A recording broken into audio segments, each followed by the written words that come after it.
of straw, meaning it didn't have the heft that the other books had, and he consigned it to the lower tier of the New Testament books.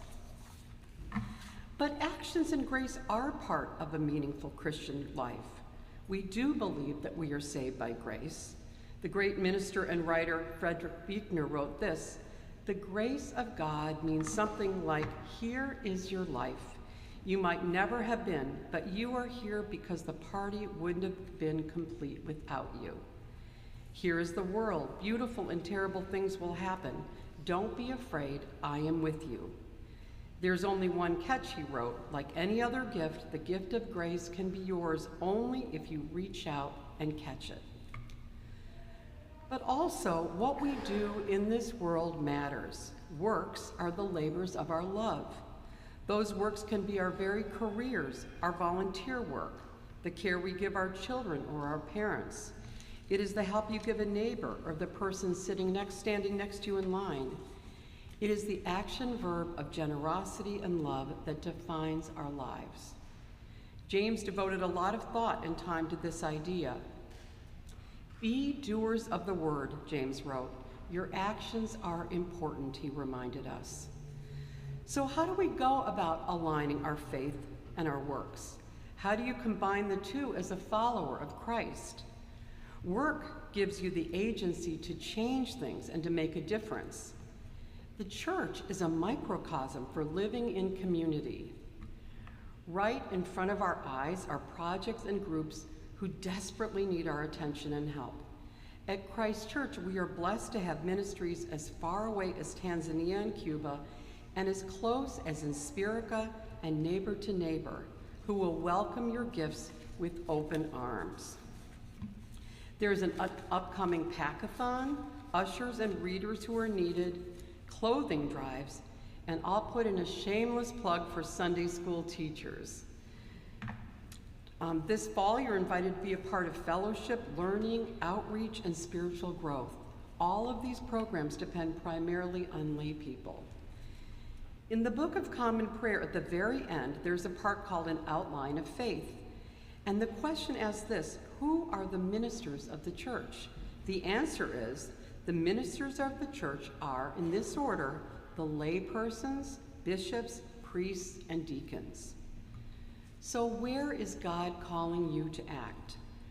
Frederick Buechner reminds us that the place God calls you is the place where your deep gladness and the world's hunger meet.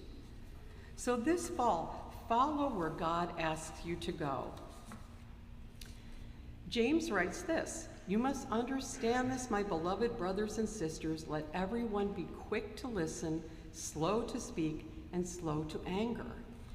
James knew that words are powerful. They build up, tear down, validate, destroy, cause us to rethink, cause us to act.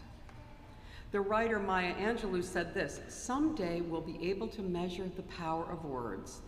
I think they are things. They get on the walls, they get in your wallpaper, they get in your rugs and your clothes, and finally into you."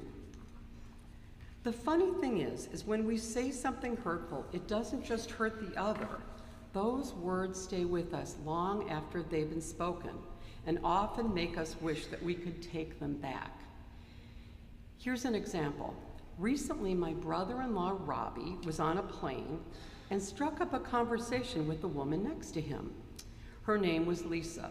Now, Robbie is a therapist and a bit of an interviewer. If anybody can find the 6 degrees of separation, it's Robbie. So they soon realized that they had mutual friends. As the conversation continued, they discovered that Lisa had once lived in Chicago and had coincidentally attended school with me in the 6th grade. She admitted that she and her friends had not been very kind to me. She kind of was a bit of a bully. So before they landed, Lisa admitted to Robbie that she had regretted this many times over the years. She hoped to make amends and requested my email. When Robbie told me this, I remembered Lisa and her friends, but I hadn't thought about them in years. Lisa and I eventually did exchange emails and laughed about those complex middle school days. But what was interesting to me was that she remembered after all these years her words. While I long ago moved on, they had stuck with her. So be careful who you sit next to on a plane. You might end up confessing to them. It's never too late to say you're sorry. Especially as we edge towards a politically charged time in our country, it is wise to keep James's words in the forefront. Finally, James has this to say: every generous act of giving with every perfect gift is from above. We have been given this wonderful opportunity to receive all that God has freely given to us and share these gifts with others. So follow your call this fall, pray about it, and go where God is asking you to go. Amen.